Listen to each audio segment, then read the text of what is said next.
Hey, what is up guys? It's the Michigan Minecrafter back here with another video, and first of all I just want to say I'm sorry for uploading vlogs 2 days in a row. Usually I try not to do that, but I felt like I needed to in this case because I found something out recently that I kind of wanted to address and that I realized I haven't addressed before on my channel.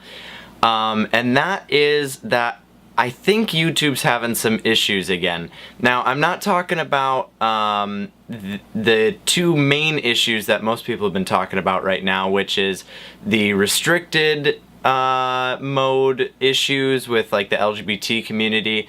If you want to learn more about that, I'll link Philip Defranco's video down below. He does a great job explaining what's going on there. Or YouTube's monetization issue that they're running into right now with advertisers, which once again, Philip Defranco has a video about that, which I'll link down below if you want to learn more about that. But the issue that I'm talking about is the issue that YouTube seems to have with their kind of well-known strike system. So basically what that is when you're a YouTube creator, you have 3 strikes as far as violating YouTube community policies go. So that means using copyrighted materials. So if your channel gets struck for using copyrighted materials, that's 1 strike, and you just have to try not to do that again. Or you know, if you have something in a video that's not age appropriate or not appropriate content, then you might get struck for that, and that would be 1 strike. Or I forget what else really counts into that, but basically it's just violating YouTube community guidelines that gets you a strike on your channel. Now, I personally have been lucky enough not to have to deal with any of that because as you know, all of my content is mostly kid-friendly. If there's any cussing in videos, it's always other people, which YouTube probably doesn't really care about that. But for the most part, everything's been very kid-friendly on my channel. And even though I've used copyrighted music, I've always looked up the copyright guidelines for whatever music I'm using. So most of the time music creators will have it set where you can use their music, but they will put ads on your video and they get the money from that and you don't, which is totally fine because, you know, they made the music that in turn makes your video better. So it only makes sense for them to make the ad revenue off of that. But yeah, like I said, I have never gotten a community guideline strike before on my channel. However, I recently learned from one of the creators that I actually watch on YouTube named Past Life Pro. I don't know if you guys have ever heard of him before. He does these really cool Minecraft cinematics with shaders and stuff.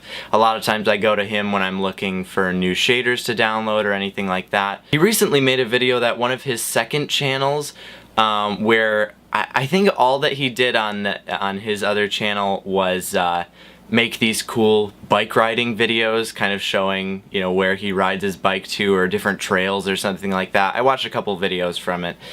But all of a sudden he came out with this video explaining that that channel had been taken down, and that YouTube had not warned him at all, not sent him any emails. He just got on one day and the channel was gone, and it said it was because the channel violated YouTube community guidelines.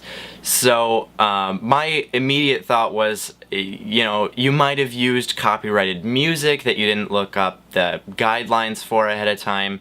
Could have been something like that, but apparently to his knowledge, he never got any strikes. It was just immediately his channel was gone and there was nothing he could do. He couldn't get in contact with his subscribers from that channel. He couldn't do anything. So that being said, you know, as a smaller content creator like me or him or anybody else who's, you know, under 1,000 subscribers, we don't have much of a voice for fighting back those kinds of things. Basically, if your channel gets struck down, there's nothing you can do. Especially, you know, if you're under 1 million subscribers, there's basically no fighting it.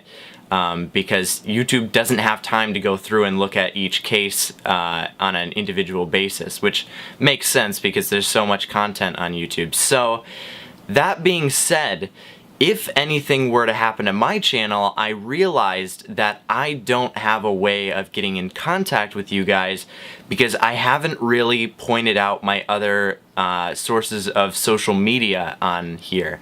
So the first one that I want to point out is that I actually have a Twitter account. I've had it since I opened the channel, but I haven't really talked about it at all.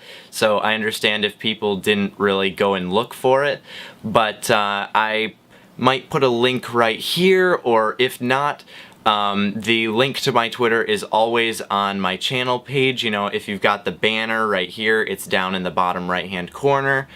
And then I also have a Facebook page, which if you don't want to get spammed with stuff, I post a lot more on Twitter, so if you don't really want to have a whole bunch of stuff in your feed, then Facebook is the way to go because I very rarely post on there, only big events and stuff like that. So yeah, I'll have a link to that possibly right here too, or once again, that is on my channel banner. But yeah, that is what I wanted to talk to you guys about today because, you know, I've heard about issues like this happening in the past, but it's never hit so close to home because it's always been these big, huge YouTubers that do like controversial content, you know, like H3H3 or PewDiePie that always make videos about the YouTube community guidelines. But I've never had somebody with such a small channel run into issues with it before, so that's why I wanted to address this today. But if you enjoyed this vlog and if you want to learn more about the potential issues in the YouTube community, like I said, I'll have Philip Defranco's videos down below, and I'll also have Past Life Pro's video down below, so you can go see what exactly he's dealing with his cycling channel. But yeah, definitely be sure to leave a like and subscribe, and I will see all of you guys in the next video.